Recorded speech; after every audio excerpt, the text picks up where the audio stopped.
let's consider first of all, what is a mind in the grip of vicious circles?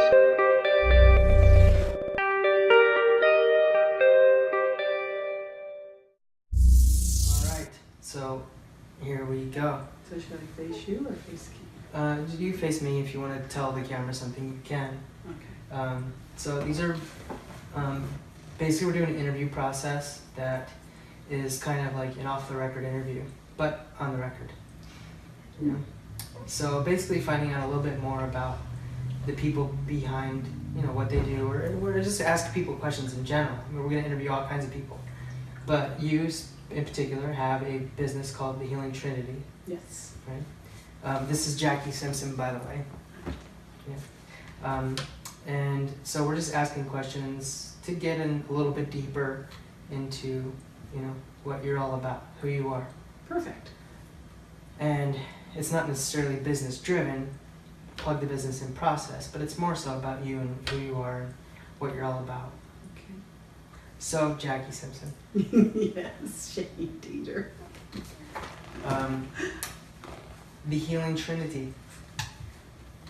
So we'll start with business. What is the Healing Trinity? The Healing Trinity is the name that I chose for my practice because I do energy healing work. So to me, the Trinity is the divine, the channel, and the receiver. I use this because I know that for all of the energy work that I do, I call on the divine, whatever that is. Universal life force energy, God, Mother, Father, God, whatever it is that's outside of us. So for me, I don't see true healing unless we incorporate all three.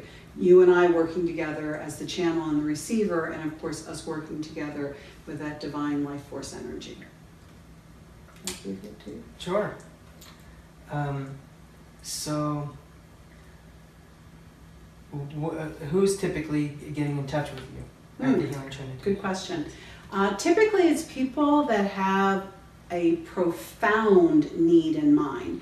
If you or someone else wants a little upgrade in their spirituality or even in their physical or mental bodies, then there are a lot of places they can go for that. They can read a book for that. It's people that come to me are saying enough is enough, and they want that real uptick in their life to make real changes.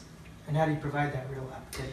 I would say I divide my practice into three different areas. The first one, of course, we just talked about is healing, either on an individual basis or a group basis, and that's done in a variety of modalities. It could be basic Reiki, which is, you know, sending love, the emotion code, pranic, a lot of different modalities, either individually or as a group. The second part of my practice is for the people that want to go beyond me working with them into them working with them. And then I teach classes on intuition. I teach classes on their own energy healing so that they too can become practitioners on themselves and on others. I teach classes a lot of different variety of spirituality. My third part of the three is I do retreats, which for me, it's to combine those two because there's a lot of healing work in it, and then there's also a lot of sacred lessons, a lot of classes. And the retreats are always small, and that way I can give individual attention to everyone that comes on the retreat so that I'm exactly looking at that individual for their best and highest good. So those three different areas, and some people are involved in all three. And some people say, no, I don't want that. I only want to come for healings, only want to come for classes, or only want to come for the retreats. Come for a healing. What exactly is a healing? Nice. All healing is self-healing. We know whether you take a pill from a doctor or you just go and take a nap. All the healing happens within your own body. However, there are things that help that enhance the ability of your body to heal. Fresh water is a good way to enhance your ability to heal. So what I do is I help your body to heal itself. So when people come to me for a healing in general, if it's a private healing, I have them relax for about 10 minutes, just getting out of the rush of being outside into the inner wisdom of the sanctuary within themselves. And I have them, yeah, you knew all about that, yeah. I have them lie down and on my healing bed, and I do healing work on them for whatever is for their best and highest good. Again, it can be pranic, it can be the emotion code, it can be Reiki, because I'm certified in 13 different modalities, so whatever is best for that person. And I also like to layer it, so that very often it will have the healing word along with the healing color, with the healing music, with the healing aroma.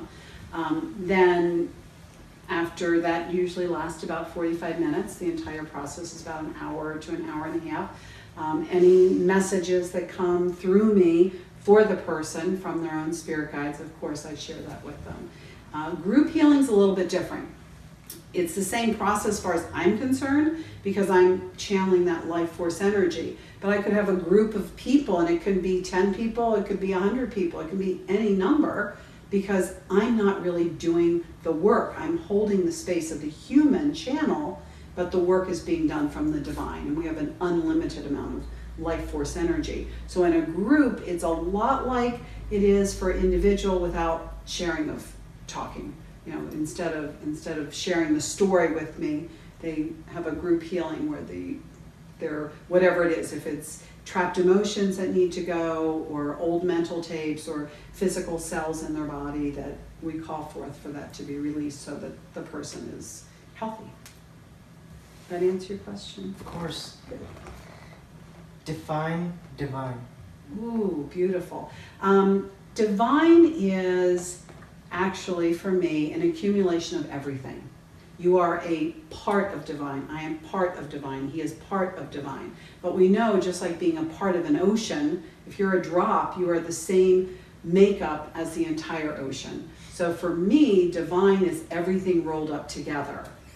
When we call on that, we're calling on that life force energy that is within us, but we're calling on the whole ocean of life force energy instead of the drop that's within each of us.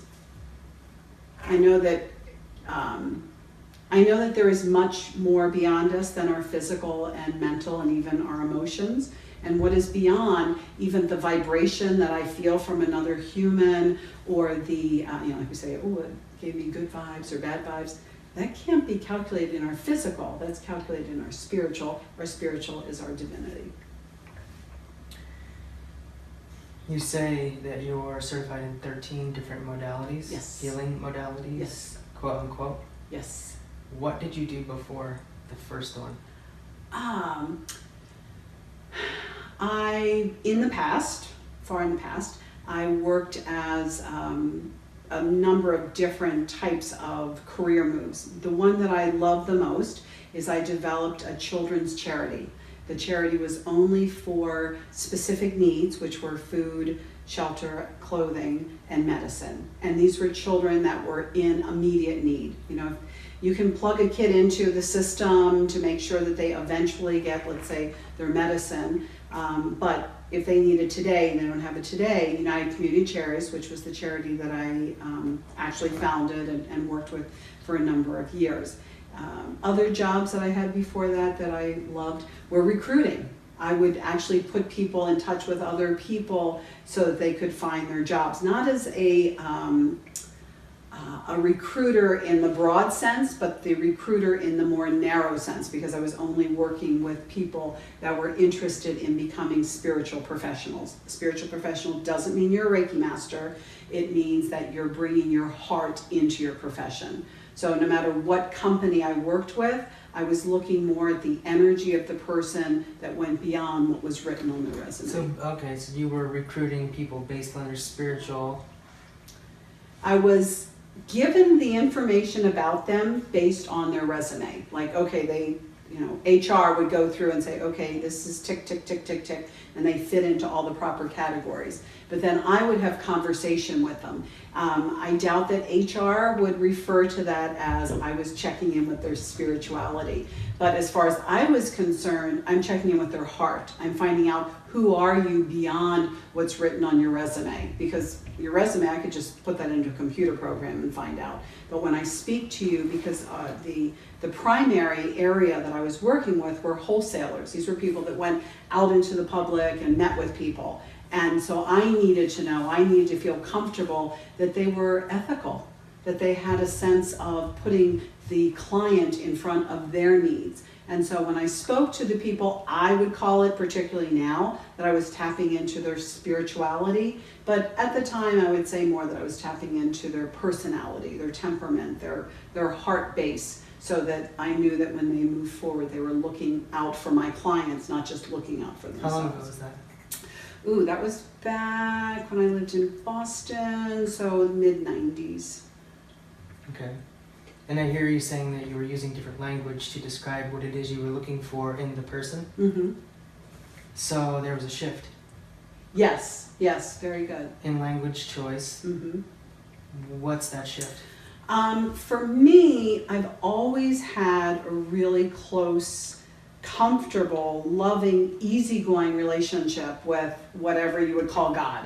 You know, Mother, Father, God, Spirit, Divine, whatever. I always had conversation. I always felt very comfortable. I was never one that felt afraid or very structured. And I also did healing work, but again, with my family and close loved ones, didn't progress to where I was actually studying it so I could get certificates until about 2007, 2008.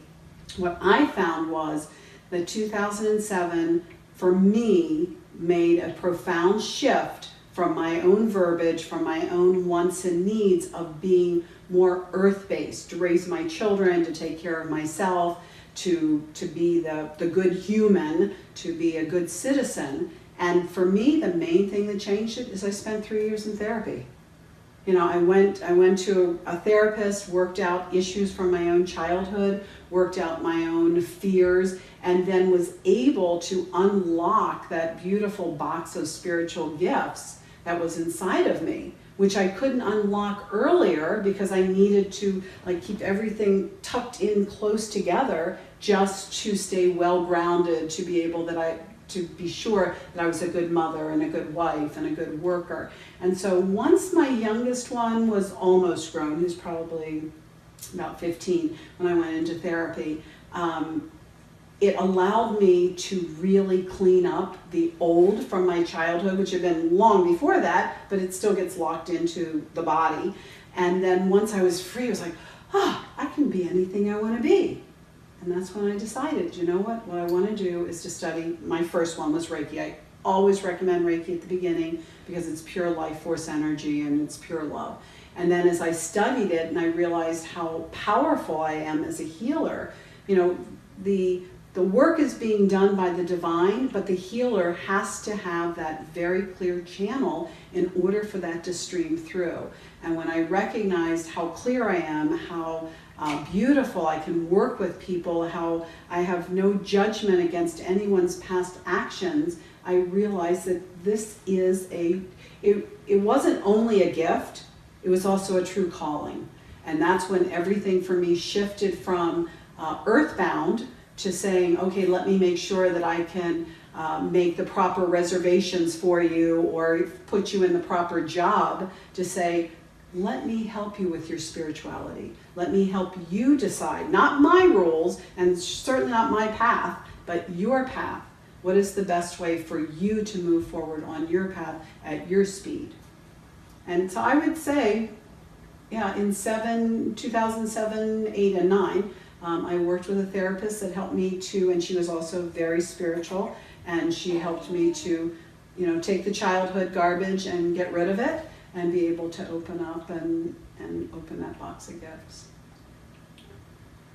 So would you say that, because judgment it's a critical factor, Yes. and there's a shift in the perspective of judgment when those shifts occur. So would you say that you were judgmental prior?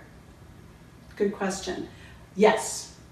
I would say not judgmental, meaning that I was very like you shouldn't do this and you shouldn't do that. My main judgment was on myself. If I missed a deadline or if I messed up somewhere, I was very difficult on myself. Well, being difficult on yourself naturally leads you to be difficult on other people. And I had a much firmer structure of rules and regulations of what was right and what wasn't right. Now I recognize that I can, and I advise other people, to observe, to say, I like this, I don't like that. That's not judging. Judging is saying, I like this, I don't like this, and you shouldn't be doing it. You know, to me, where I would have this very structured beingness, mainly because I was raising 4 children and because of the type of business I was in. But I think mainly I brought the structure on myself because I had a very unstructured, difficult childhood. And so I was trying to pull that box in together to protect myself and to protect my children so I could be a good mom. And I was a really, really good mom. And after that was taken care of, then I could go beyond that structure, which of course also meant, oh, okay, so you do things differently? That's fine, you have your own path. Again, to me, we observe and we decide. We make up our own mind what we want to embrace. And so we're not judging when we say, I don't want to embrace that. But we are judging when we say, I don't want to embrace that and you shouldn't be doing that. Or there's a reason that is negative that you are doing that. So the shift occurs when you recognize judgment as judgment and observation as observation. Yes. Yes. There's a big difference between big the two. difference. Yeah, big difference. So to say that what you're doing is wrong, that's a judgment. To say what you're doing is not optimal for me, where I'm at, so I choose not to associate with you in this environment, that's just an observation and being proactive about being optimal for yourself. Perfect. Yes. I found that what we judge people on, of course, has changed throughout my lifetime. But if we take something that's not overly controversial and look at divorce. When I was a child, divorce was judged as you have made a failure. You have created something and then you destroyed something. It was very, very hard line judgment to that. And now I look at it and I say, why are we allowed to change everything? We can change our look, we can change our hair, we can change our job, we can change our cars, we can change our homes, we can even change our countries. Nobody judges you for that. Everybody's like, okay, Shane, go ahead and do it. But when somebody gets a divorce, you still have that like, oh, sorry. And to me, that's where the judgment comes in. The observation is this person changed their job, this person changed their home, this person changed their marital status. Okay, that's an observation. But we still live in a time where marriage, for a lot of people, if you fail at that and you get divorced, then it's like, oh, must have been something wrong there. Why do we judge? Why do we put this guilt and this bad feeling on other people? People have their own path. They have their own life to live. And having said this, just as in, what's the term that people use? Full disclosure, I've never been divorced. But I obviously have a lot of people I know that are. Mm-hmm. And I think, why are you suffering because some person judged you and said, oh, she's been divorced twice or he's been divorced 3 times. You know, we change everything up. Why wouldn't we be married and then say, this no longer feeds my soul, and divorce with a sense of love and caring for the person, just like you leave your job or you leave your home, rather than the judgment. And that to me is one, I mean, there are other things, and you know, they're still being judged quite harshly, but that's one of the things that comes up for me often, because often when people come to me either for classes or for healing, they have that guilt feeling in their heart because they go, well, you know, I really, hurt my mom's feelings because I got a divorce or something like that. And I'm always like, hey, you happier now? Good. Let it go like that. So that's one of my pet peeves. I'm right there with you. Yeah, and it's tough enough to let one person down, your mother, yeah. And it's even harder to let a group of people down, right, that frown upon divorce and exactly whatever else that they're. But it's just the time. Yeah. You know, at some point, premarital sex was very judgy, just one or at the very most 2 generations ago. Mm-hmm. And now you find out people are living together, people are like, oh, okay, they may not like it, but it's just like, whatever. And I think divorce is now coming into its own because, first of all, women are no longer locked into a loveless marriage because of the finances, because women, have their own jobs and all. And people are looking at what feeds your soul. If you're happy where you are, stay where you are. If you're not happy where you are, then move somewhere else. Whether it's your physical location or your marital status or whatever it is. So typically when somebody goes through a shift that takes them from judgment to observation, like you're stating occurred in 2007, 8, and 9 Yeah, ish. yeah. Typically it's a painful experience that causes that shift. So was it a painful experience, or was it just a proactive? It was very proactive. I will say, before I even thought to go into therapy, I met a mystic medium, which I thought, wow, this is really cool. Because I started talking to her, and she could pull out of the air information about my adult children, about my life that, you know, we had just met 5 minutes before. So I thought that was a really cool thing. And she mentioned to me, because she can read my energy, you know, you might want to see, and she gave me the card for Helen, who's a fabulous therapist back in Florida. And so, was it painful to go through therapy? Yes. Is it far less painful than allowing that to fester within me? Definitely less painful. So as I was going through it, it was painful, but it was like you went through the pain and then you dropped it off, and you went through the pain, you dropped it off. I didn't have 3 years of pain, you know, particularly the last year when I was only talking to her once a month, because the last year I lived overseas, so we would communicate by phone. But the first 2 years, it was a regular scheduled appointment, and there was some pain involved.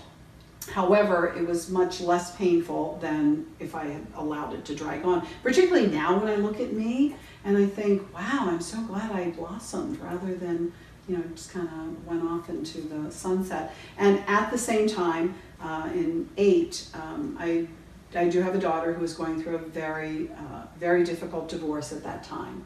And that did help me. I think seeing her go through that helped me to release a lot of ideas, preconceived notions that I had about marriage and divorce. And also it gave me that ability to be almost literally, but figuratively walking in somebody else's shoes. Because like I said, it's not something that I had experienced. Luckily, I don't want to experience it because it's not what is best for me. What is best for me is where I am with my husband. But it was I think the painful part came years before that. And I just held on to that painful part for those years so that I could raise my family. And then when I was allowing myself to let it go, I was kind of condensing those painful parts into tight bits of recognition of who I was and what I wanted to leave behind and never look at again. Because I didn't have to. If you don't resolve it, you're always looking at it. It's always there, whether it's in your dream time or in your awake time or in your verbiage. And when you actually go through it and drop it off, it's gone forever. So yeah, I guess there was some pain in there. Sure. But not as much as it was when I went through it the first time. Anything in particular you care to share in regards to the pain element? As a child or as an adult? Whatever you think is relevant. Good one. I would say this. Children, including this baby, come to us with their path. That's Stellar, by the way. That's Stellar, by the way. Fabulous. Not really my baby, but I'm loving him and loving him. We as parents have a responsibility to our children. We as parents also, I believe now, have an observation to make that they do come here with their own gifts. When I was a child, none of that was part of my parents' awareness of their children. My parents were abusive parents. Now, I look at it now and I don't think, oh, poor me, because I'm now at a different space, and I look back and I believe that because of that abuse, because of the amount of variety, let's call it, of abusive behavior in my family, I said, I made it through. Other people can make it through.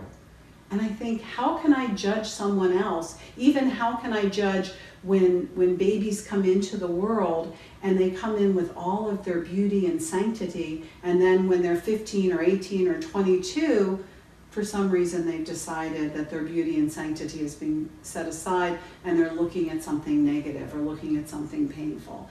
Well, it's not my space to judge, and I know that the parents basically, even my own, were doing the best they could do given what they had to work with. Because if I look back and say, oh, my mother was wrong for beating me. Oh, but wait a minute, her mother used to beat her. Well, now if I judge my mother, then I have to judge her mother. And to me, it goes way, way back. So you either judge everybody or you judge nobody. So I said, no, I'm not living in that state. Now, having said that, I don't think it's cool to beat your kid or to hurt your child in any way, but I do recognize that there are many, many children that made it through, and perhaps, I know for myself, and perhaps for many people of my age group, it made us a lot tougher and a lot stronger. I don't advocate it. I think I would have rather been coddled, but the fact that I did, that pain gave me part of the understanding of the gifts that I have now. Sometimes when I have a difficult process to go through, I think, wait a minute, I went through all of that and I was a kid. I can certainly do whatever as an adult. And it really, I mean, that goes through my head on a regular basis. Like, Sure. I can do that. I could handle that when I was a kid. Mm-hmm. I think that would be it. Gotcha. To me, it was, again, it's not a judgment, it's an observation that, you know what, a lot of kids have been put through a lot of pain, and yet they grow up to be powerful people. We don't have to allow our childhood to create our adulthood. If you're 18 or 20, probably, because you're still living in that childhood, but you're 25 and 30, and again, people come to me and say, oh, when I was a kid, my mom used to do this, or when I was a kid, my dad did that, and I'm like, okay, let's drop them off the equation. You're no longer that kid. Are you an accumulation of everything that's happened before? Of course you are. But now's the time that you can decide, I can decide, they can decide, I'm going to change. I'm going to be the person I want me to be, not the person that my parents wanted me to be, or my teachers, or whoever it is that put bad mojo in your system. I'm going to accept responsibility. Perfect. For me. Perfect. And people love that. Yeah. They love it when they say, yes, I'm responsible for me, and then they hate it because they're like, whoa, I'm responsible for me. So to me, it's getting out of that victimhood, because if somebody's blaming their parents, their job, their government, their whatever, the weather, on having a bad day, they're saying, I am less than all of those components. So what if not? What if we say, you know what, I am more powerful. Yes, I know I hate this, or I'm mad about that, or this has happened. Then take away, move it out of your life so that you can become the person you really want to be. And so it's not so much that you're to blame, it's that you're no longer a victim. Once people recognize I have total responsibility, then you can create the you that you are to be. And it's all in there. It's not difficult. It's more along the line of, first, get rid of the victimization, get rid of the woulda, shoulda, coulda, get rid of all that crapola that's going in your brain and the trapped emotions, and be able to say, what am I going to be tomorrow? And what you're going to be tomorrow is created in your now. So a victim is a victim. What is the opposite of victim? Victor. Victor. I would say really the opposite of a victim is someone who takes responsibility for their life. Because a victim basically is saying something else controls me. And a responsible person says to themselves, more than anybody else, but to themselves, I'm responsible. I'm going to create what I want to create. And it can be anything.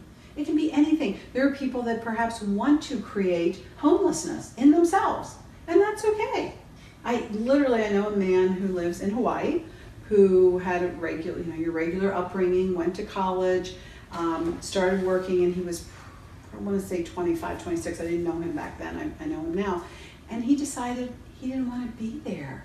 He didn't want to be the hamster on the wheel. He literally dropped out of society, went into his own internal study. He would now be a theologian if they gave you a degree for teaching yourself. And he's been homeless since he was like 25 or 30 years old, of his own choice. He doesn't do drugs. Very, very nice man. He lives in Maui now. I've had a few visits with him, and he chose that path. He doesn't say, oh, I'm a victim, society, this and that. He says he made a conscious decision. What life do you want to live? And he is living that life. And he's old. He's like 61 now. Not old, but older. He's not a kid. He's 61 years old now. How do you feel conventional religion, do you feel conventional religion advocates accepting responsibility for yourself? No. I would say because although conventional religion does say to you, you need to be good. You need to, follow these rules. And therefore, if you follow these rules, then you'll go to heaven. Keep it really, really simple. And if you don't follow these rules, you go to hell. Very simple. And that is not the same as saying take responsibility for yourself, because part of taking responsibility for yourself is you don't really need someone else to tell you what the rules are. When you take responsibility for yourself, there's only really, at the most, 2 rules. Treat everyone with love, treat everyone with respect. That's it. I don't need the Library of Congress to tell me not to hit somebody and not to steal from somebody. So to me, religion actually took that responsibility away from the individual, structured religion, and said, we'll take care of this for you. Even to the point where if you're bad, we'll be the one punishing you. Even though the religions that are based on the Bible, which most of them are, clearly says in the Bible not to judge, but I find that when we put too much structure into someone's life, we are actually creating more victims. Because, the church said this, and then we follow that path. Well, you're a victim of the church, whichever church that is, because you are saying my spirituality, my heart-centeredness, my beingness is related directly to the rules that they have set forward, rather than saying, what's inside of me? What is it that's important? Where is the godliness within me touching the godliness within you? And of course, ultimately working with the godliness of all of us in the divine. Yeah, there are a lot of judgment in organized religion, a lot of division, a lot of, you can't play with the other kids because they go to a different church. And it's still going on. It kind of surprised me because I had thought that had been left behind a while ago, but organized, structured, your basics are covered in division. You're on the blue team, I'm on the red team, we can't even talk to each other on the playground. Right. That's good. Thank you. Could you check, make sure it's still recording? Yeah. Is it? Actually, hold on, let me see. Actually, Yes. Yes. I'm glad we didn't miss all that. Good. So, all right. Well, interesting perspective considering you were born into what? I was Catholic. I wasn't only born into Catholic. A lot of people are born into and then don't practice. I was a very solid, hardcore Catholic. When you talk about judgment, one of the things was, of course, even when my kids were grown, if they came back to visit me, they had to go to church, had to go to Mass with me. And I was a Catholic that not only went to Mass on Sunday, but often I would go during the week. And I have a great, great love for all the things that the Catholic Church reportedly believes in, like Jesus and the teachings of Jesus and love thy neighbor. However, I found myself somewhere around Super Bowl Sunday 2001, to say exactly, walking away from the Catholic Church because of their actions. Jesus very clearly said, love one another, and their actions were not actions of love. When you get reports over and over and over again of priests not only molesting children, which is a horrible thing, but raping children, and then the bishops are covering them up by moving them from one community to another community, that's not Jesus' teaching. And I had defended the church before that about their rules on birth control, their rules against women priests and all of this. But when it came down to literally breaking in two the very few commands that Jesus gave us, which was, love your neighbor as yourself, and looking at it and saying, there's a little bracelets we used to have, what would Jesus do? Very definitely outside of what Jesus would do. So I walked out of the church and said that was it, and that was the last time I considered myself Catholic. Now again, all the things the Catholic Church reportedly teaches and believes in, like the love of Jesus, the love of neighbor, the Blessed Mother, all of that I'm totally cool with and love it. But their actions prove that they were not following Jesus. After that, I did study other religions. Of course, other Christian religions aren't that far off the mark, but the same. I also studied a certain amount of Hinduism and a certain amount of Buddhism, a little bit of the Kabbalah. And what I found was, particularly when we go back to the ancient texts, they're all saying the exact same thing. Love one another. I almost feel like nowadays, because we can text and all this, like it would just be this constant texting. Love one another, love one another, love one another. And God's up there going like, really? Do I have to send another messenger? Because that's what he does, or they do, Mother, Father, God. Sends all these messengers, and Jesus, and Buddhas, and Mohammeds, and the Ascended Masters. Now we've got Master Saint Germain here. What are they saying? All saying the exact same thing, love one another.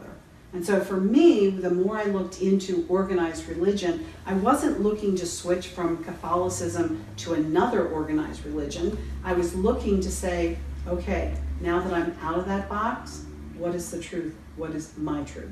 And that's when I studied more deeply the spirituality of myself and of humanity.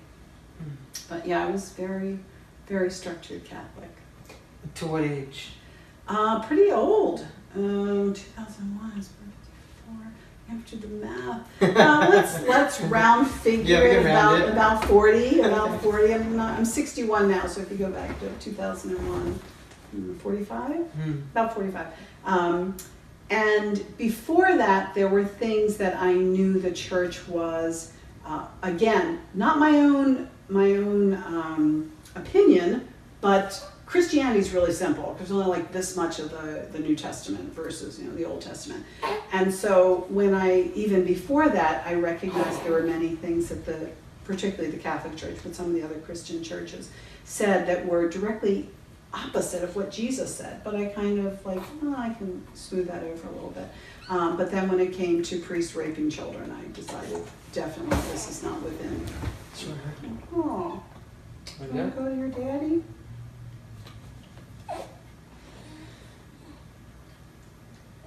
He was just restructuring where I wanted to lay down. Okay. You're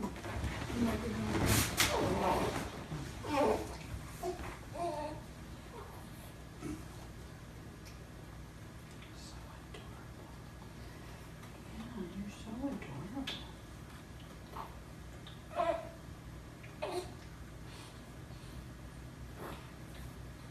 This is so nice you let me hold it. Yeah. Your mom and dad are cool.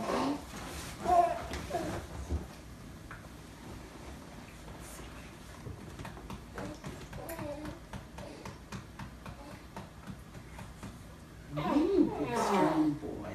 Is he trying to eat your shoulder? I think he's trying to wake himself up. Ah, stretching. Stretching.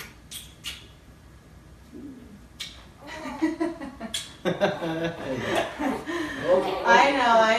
It's hard to let go. I know, he's like, okay, where's the... Oh no! Happy face. Happy face. Happy face. Say, there you go. Happy face. No, not crazy face. Happy face. Oh no! Crazy face. Crazy face, happy face. Hey, little Mr. Adorable. It feels awkward now. Yeah, you have feel no. naked without You have no pulpit. That's right. Huh. So. All right. Well, maybe that's the point of I'm going to question everything. Is the 2001 priests scenario. Yeah, I would say it very definitely knocked me off of that because out of judgment into saying, well, if what I've been taught isn't correct, then what is correct? And it was after that I literally read the Bible from cover to cover over a great deal of time. But also, even in reading the Bible, I would have other references nearby because there's many parts, particularly in the Old Testament, that you have to know the history. You have to understand where they're coming from, basically. And so when I was reading it, and the New Testament's much easier, I actually advise people just to go with that one. But when I was reading it, I went, oh no, this is not only is it different, but it's totally backward from what we were taught. And so I did start to question everything, and I started to question where is my place in this everything? I was very good and very structured raising my children Catholic, and by the time I was no longer Catholic, none of my children were Catholic any longer. And it wasn't a matter of, because they're not Catholic, I'm not. It was a matter of each of us started questioning, wait a minute, what about this, and finding our own spirituality. And for me, I would never want to go back to an organized religion. I go to different places, and I officiated a wedding recently. It was a non-denominational wedding, not non-denominational Christian wedding, but non-denominational wedding. And for me, that's what I think we are returning to. A zero religious platform wedding. Exactly, Yeah. because there's no dogma. I have a reverend that attends my classes, and she said to me, you know why I like your classes so much? Because you have absolutely no dogma. You allow everyone to find their own space and their own belief system. You help them to find that, but you're not saying this is what it is, come and get it. Of course. Why do you think we like hanging out with each other? That's right. Zero Exactly. dogma. No, zero dogma. Zero judgment, all love. I don't see where it's that difficult. There was, I attended something, World Religions, Parliament of the World Religions in Utah. And one of the breakout sessions I attended, and I know I just rolled my eyes, one of the breakout sessions was this, they wanted to write this multi-page report, let's say, for the UN to give their stamp of approval for the way that you treat children around the world. I mean, it was very intense. There was all kinds of this and that and the other. And when they came to me, I said, I think I would just say, treat your children with love and respect. That way we don't need the other 85,000 pages or whatever it was that they had. It was a very, very long document. We just got little excerpts from it. And to me, when I look at that and say, it's not that difficult. We make it difficult by creating all these loopholes. Is your computer doing something? That brightness was good on your face. Oh. All the light sources we can get. Yeah. That's right. Yeah, no dogma. No. Yeah. It's your personal relationship with God. How dare someone tell you what that should be? Because if your personal relationship is different than mine, what difference does that make? You worship in the water and I worship on the mountaintop. What difference does that make? And if what you are worshiping is nature... I butter my bread on the top. You butter yours on the bottom. That's right. That's right. You've seen that, It's right? a little... It's so good. Dr. Seuss. How are we going to do this? How's this going to work? Yeah. Cool. Cool. Well, that was great. So then give me a few top choices, top Jacqui choices, books, top 3. Yeah. I would say a lot of it depends on where you are. If you're looking at the science part of spirituality, Greg Braden's books or Bruce Lipton's books. I know that's more than one book. What I recommend... Great, give me your top authors. I was just listening to Spontaneous Evolution today. Yes. I look at it like this. Some of these authors stepped forward a long time ago, 20, 25 years ago. And I say read their newest book, because if you start back here, they're evolving their system too. You're getting So a new just, condensed version of them at the latest. Exactly. So Greg Braden and Bruce Lipton are my two all-time favorites for giving me the science combining the spirituality. Fantastic. For an easy read that includes spirituality and science, and has many, many books, so it calls different people, is Deepak Chopra. And the reason that I particularly like his works is because he does easily go from east to west, Eastern and Western medicine, and he writes it in a way that is easy for people to understand. Some of Greg Braden's, although I love his writings, you do kind of get into that intensity of the science part. Oh, it's great. It's great. I love it. Yeah. For people that are looking to seriously, leaps and bounds, move forward, enough is enough, let's do it, move on, the Cryon books. Cryon is a energy that is channeled through a man named Lee Carroll, and he's written 12, 15 books, somewhere in there. Again, I would start at the end, because some of the information at the beginning, although it was all accurate and proved accurate as the books came along, why start there and you get to read it and say, oh yeah, I know, that already happened. Cryon also has a website that you can listen to all of the channelings for free on the website.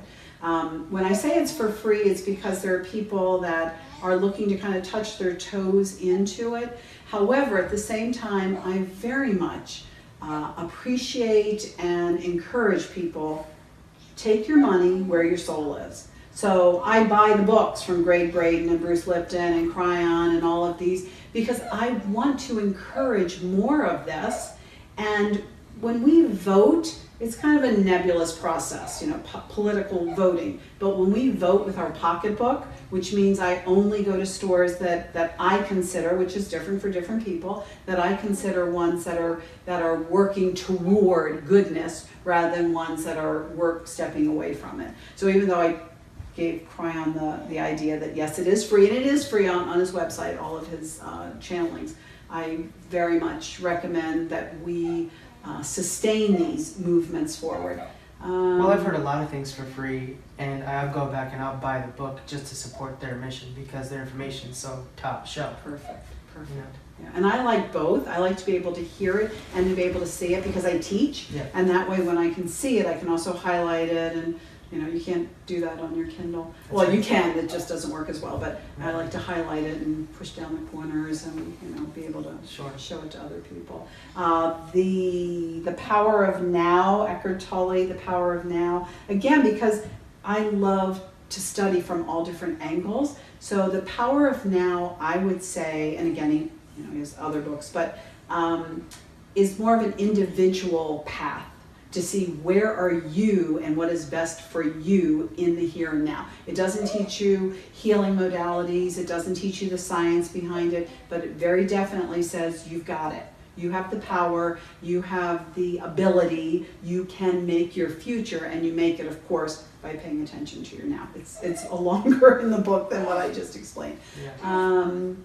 Marianne Williamson, I like her because she has become a little bit more active in, not the political arena, I know that she ran for an office that she didn't win, but in the idea of we can make a change through politics. We don't give away our right to vote, that there are changes that are coming to this country and to other countries.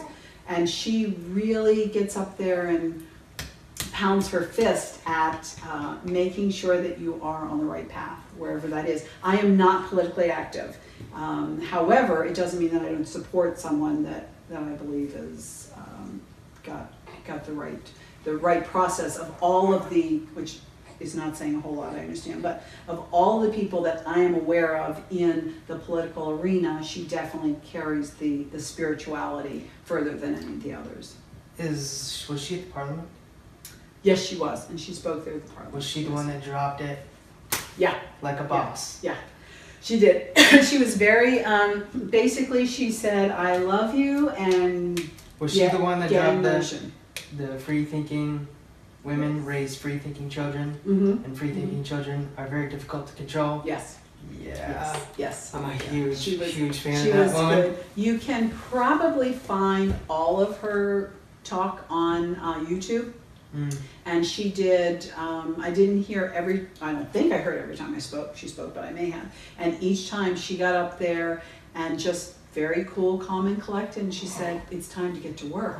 There is a matter of sacred activism. It doesn't mean that, although I know that the most powerful tool we have is the power of prayer and the power of sending good, loving vibrations to others. However, as that's building, we also have other things to do. Okay, so we surround ourselves with the power of prayer and the power of love and the power of good vibrations.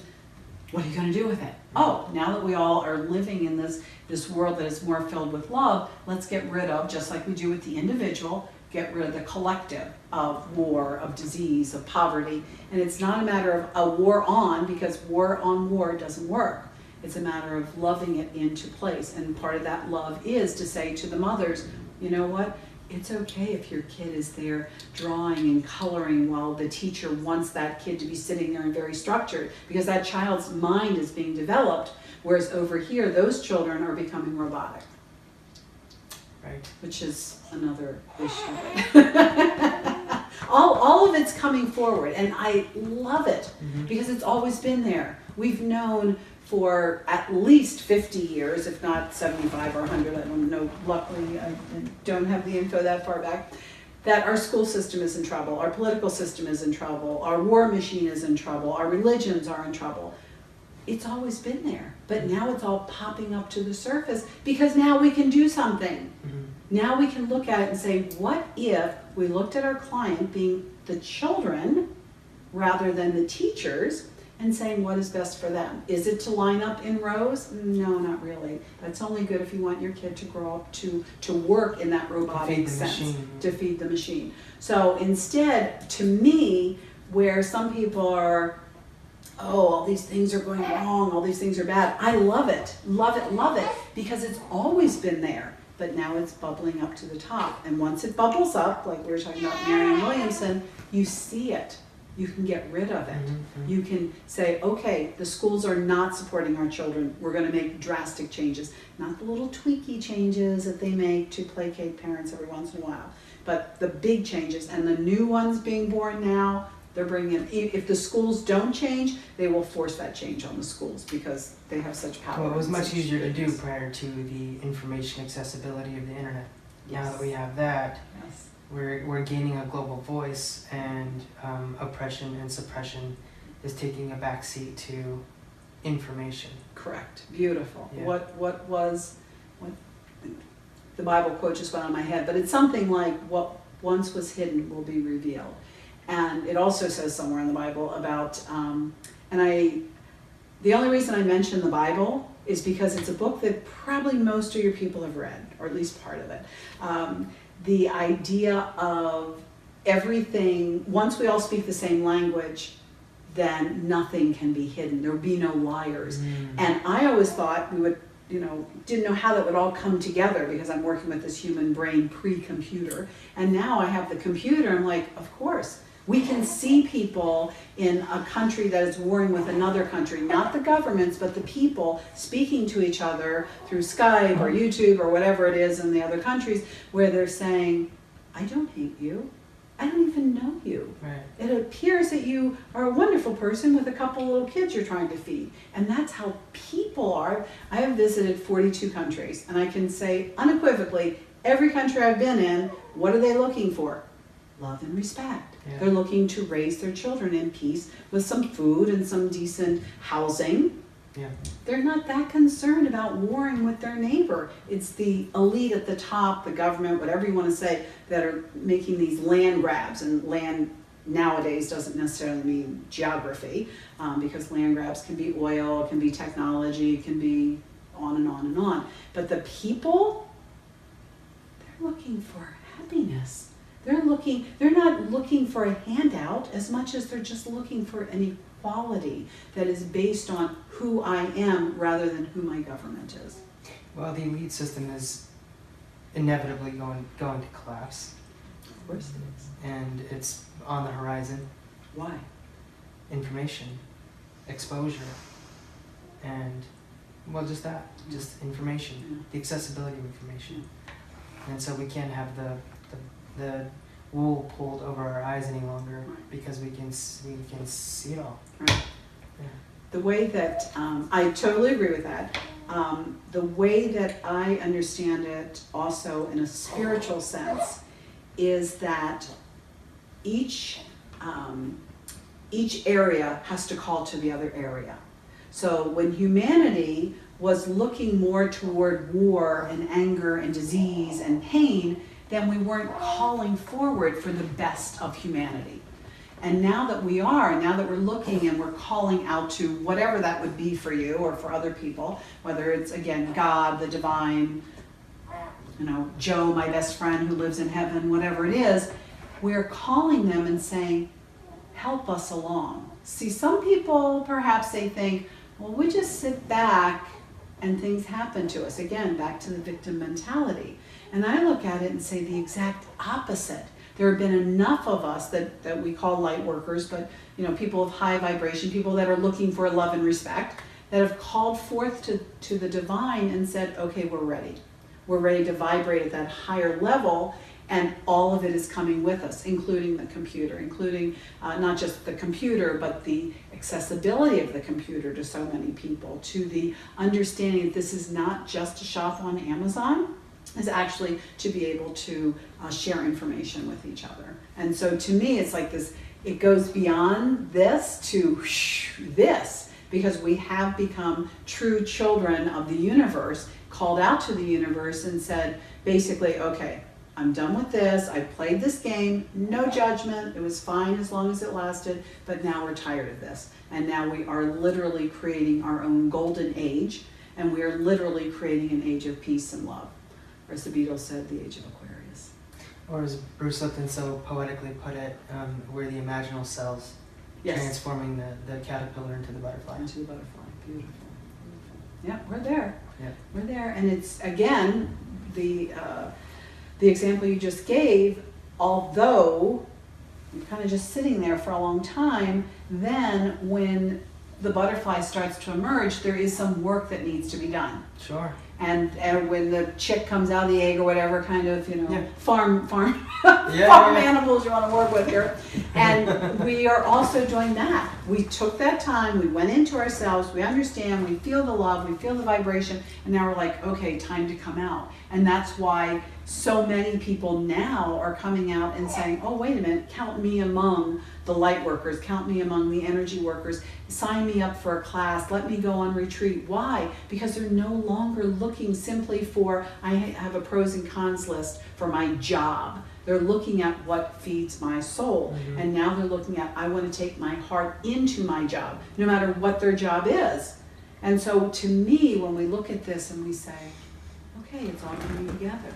We're all creating this perfection and this beauty, and we're creating it now, moment by moment, by me not yelling angrily at somebody, or by me smiling at somebody, or by you turning around and shaking hands with somebody. All of that is building and building and building, because the golden age isn't somewhere else waiting to be moved in, and we like, ta-da, here we are. No, we're creating it. We are creating it every time we move forward with anything, small or large, that introduces more love and respect into ourselves and into our community.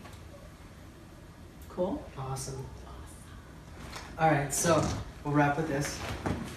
What would you, let's go back in conceptual time and talk to your 10-year-old self. 10-year-old self? 12-year-old self? Which self would you prefer to talk to?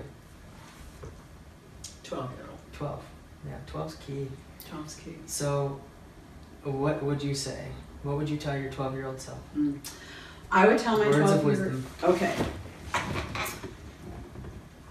Dear little girl of beauty and love. I'm very cuddly even with me. That's where it starts. That's right. I know that right now it looks kind of bleak, but you also have been following your own star since before you were born.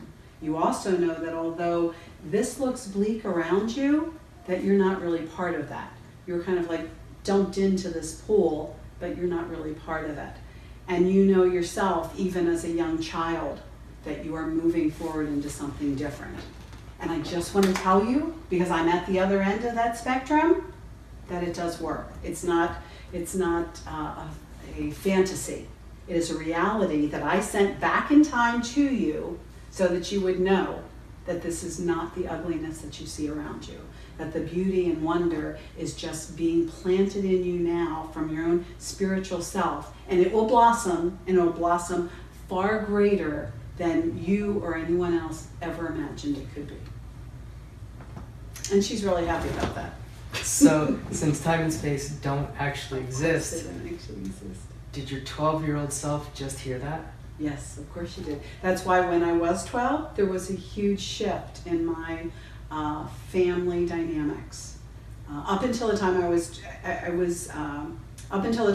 12, I was more hurt than I was after I was 12. And I know this, and I recognized it, not at the time, but later looking back. And I believe that what happened at the time, until we just had this conversation, because now I realize it's even different than I thought, but at the time, I'd always believed that there was, at 12, an additional load of light, of dynamic spirituality came into me, and it literally, and I understand the difference between literal and figurative, literally pushed back my other family members. Everyone that had, let's say, tormented me took this big leap back from their actions towards me. They weren't great after that, but they certainly were nowhere near as bad as they were before that. And I've always thought as an adult that there was a spiritual light that came in, and they recognized it, because there was a lot of negative energy in that household. And now that you have helped me make that circle, I see that it was me sending that back to me. Perfect. That's right.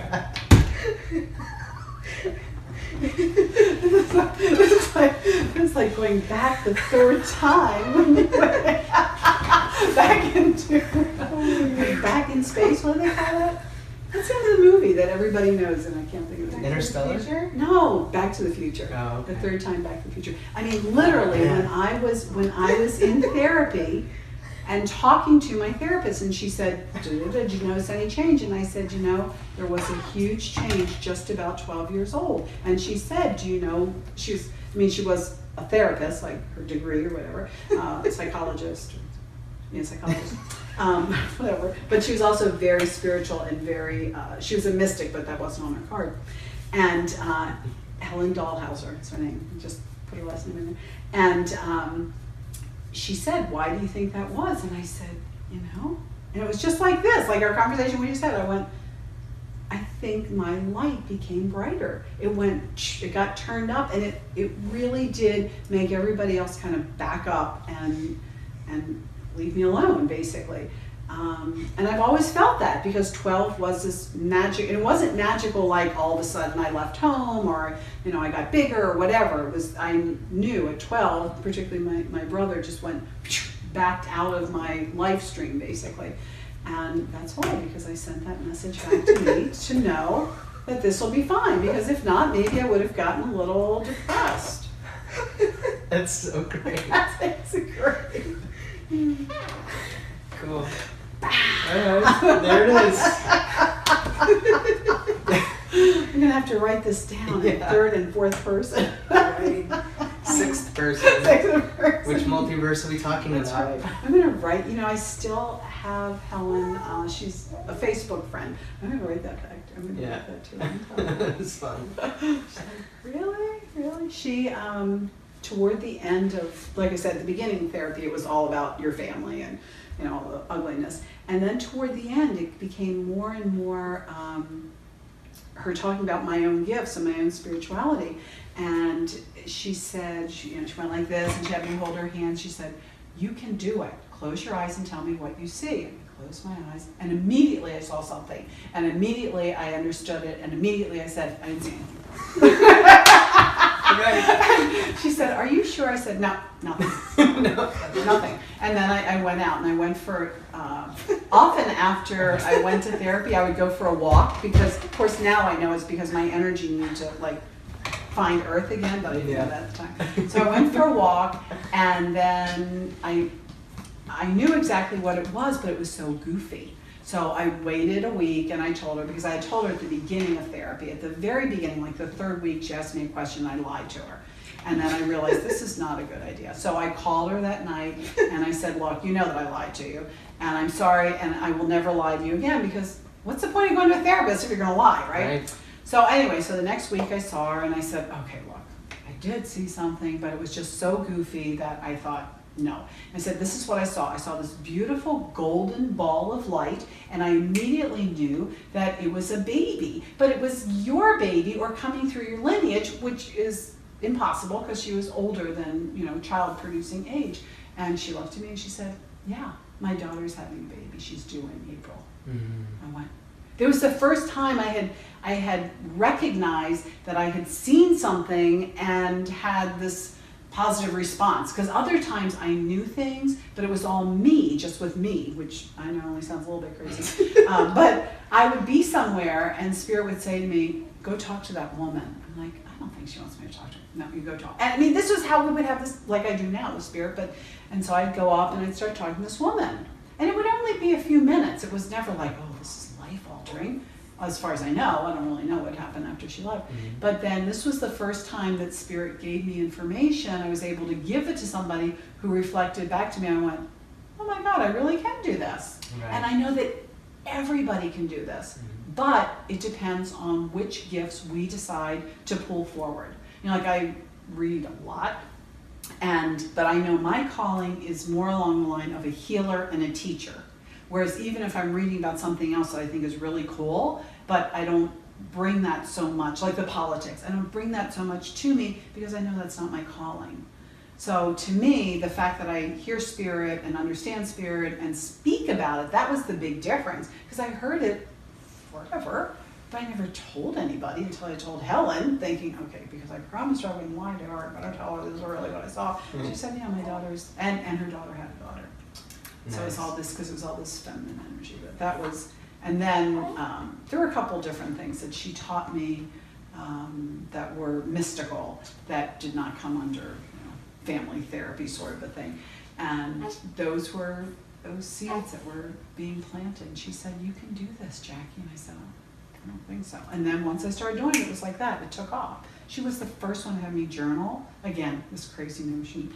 She said, "Just sit down and write whatever comes to you, And so I said, okay. So I set my timer, not my timer, I looked at the clock because I didn't want the ding. I looked at the clock and I said, all right, I'm just gonna sit here for like 10 minutes. 10 minutes, and whatever I journal, I journal.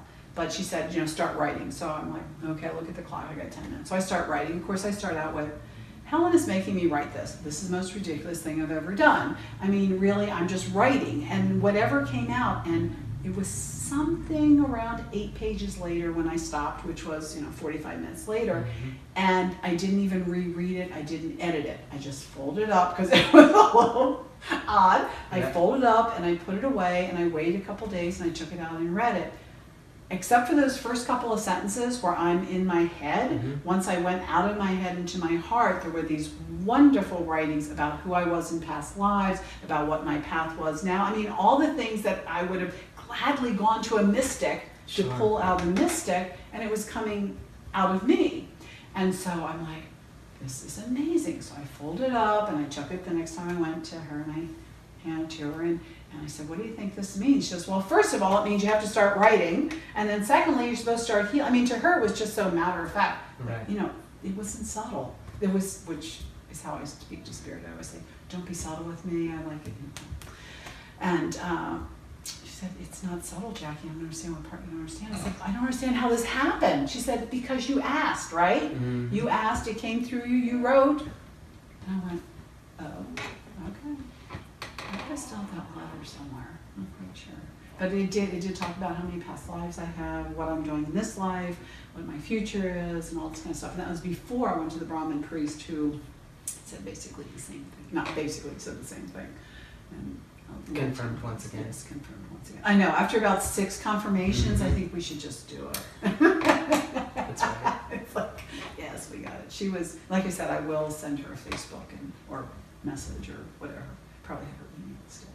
Send her and tell her about this. Yeah, that's cool. Well, she can view it on your website. Oh, nice. Are you going to put this on my website? That's up to you. Cool. Well, it's up to you. Up it goes. Yeah, if it goes. You might want to edit parts of it. No. No, you don't edit? No, uncut. Really? Hmm. Okay. Real deal. Okay. So we'll close with your favorite quote. Oh. A favorite quote. Treat everyone with love and respect. All right. God loves you. I like short quotes because that way you get it in there. And you can remember 'em. You can remember them. Yes, yes, the memory banks. Let me think. My favorite quote.